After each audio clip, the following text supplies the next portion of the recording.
December 16th, and we're in Jerusalem, a really interesting place to be. And the bus, as we arrived in Jerusalem, went up and turned until we were at the Mount of Olives. And we'll say more about the Mount of Olives tomorrow, but we've got some great overviews of the old city, and there's a lot of graves, Jewish graves in the front of Mount Olives.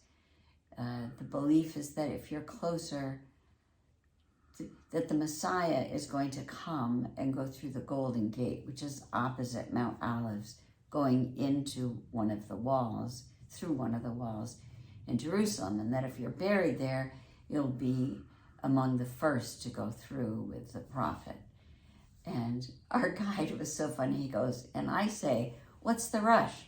We're all going to die anyway, and so what's the rush to be the first one to go through the gate? But anyway, there are all these graves. And then there are a lot of graves of Muslims farther out over on the other side of the hill. And there are not many, these sites are not being used much anymore. We could also see the city of David, which was the original Jerusalem, and where the King David, one of the earliest kings, established the city of Jerusalem. Now, did you want to say more about that, Jim? Well, let's see.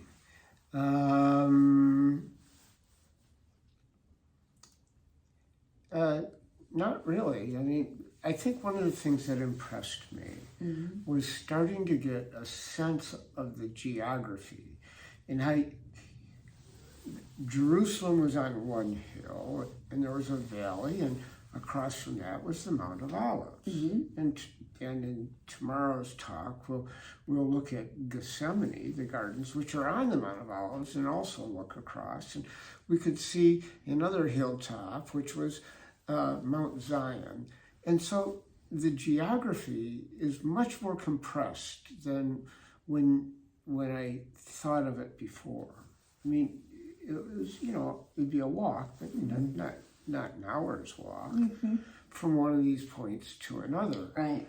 So these are just on the hills outside of the old town and looking at it. And you can see the walls from that were built by, Suleiman the Great.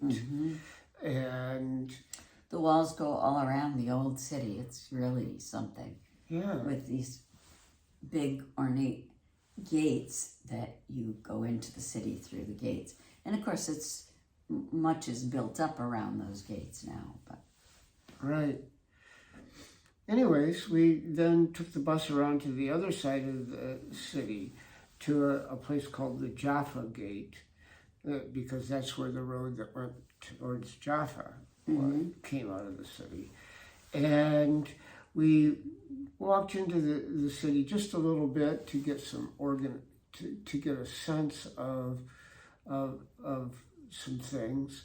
And then we walked off for quite a lunch, actually, at a place called the Deja Vu. Not Deja Vu, but Deja Vu. And it turned out to be an interesting restaurant. Do you remember anything about it? It had a lot of small plates, so they would bring out small plates of cooked cabbage, some beef, carrots, all kinds of things. All sorts of things. Yeah, it was really quite good. And then we got back on the bus and we went to the Orient Hotel, which was where we stayed. And this was pretty posh. Lovely. Wow. Yeah.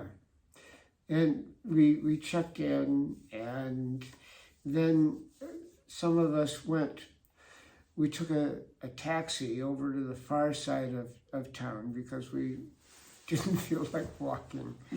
Anyways, to a place called the Garden Tomb, which I had never really heard of. It was a tomb that was discovered fairly recently, sometime in the last 50 or 100 years, I guess. And it really matches the description of the tomb where Jesus was interred. So, and where he rose, the tomb that he arose from the dead. Right. At what we now call Easter.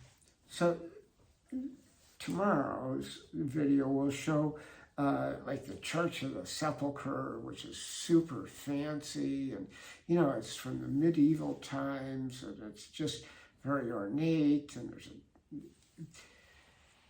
that doesn't feel right. But this place was in a garden, and when they uncovered it, there was some paint on the walls that they've covered over for now just to protect it, but they've got a re-image of it up on the wall, and it's an unusual chamber design, so that there's you come in and there's a area, a kind of a little meeting room, and then there's room for 3 tombs on the right, and that's very unusual.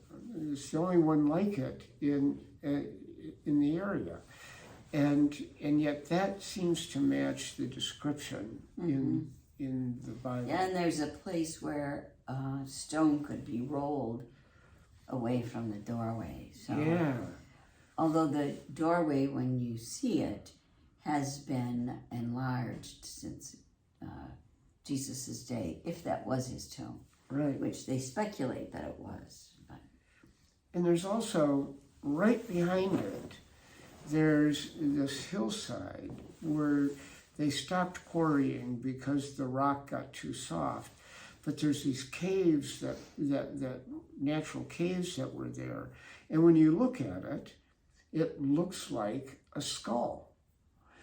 And the place where Christ was crucified was called Golgotha, which means the skull hill. And this place was also called the Skull Hill based on this geologic feature. So there's a lot of things that are consistent with it being Christ's tomb, but the group that runs it say they don't know. It just fits the description, and it's in this lovely garden that used to have a wine press in it, and they say if it isn't, it's a lot like it. And anyways, I thought it was really neat. And then it was getting dark, and so we ended up walking back through the old city, wandering through streets. And do I have any notes here? Just that we're starting to see more of the traditional Jewish costumery. There were a lot of fruits and vegetables, and as it got dark, it took on this atmosphere.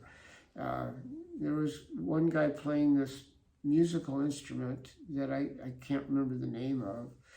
Kudunya, something like that. Yeah. Anyways, and then we went and ate hummus. And falafel. And falafel, and walked back to the hotel, and that was our day.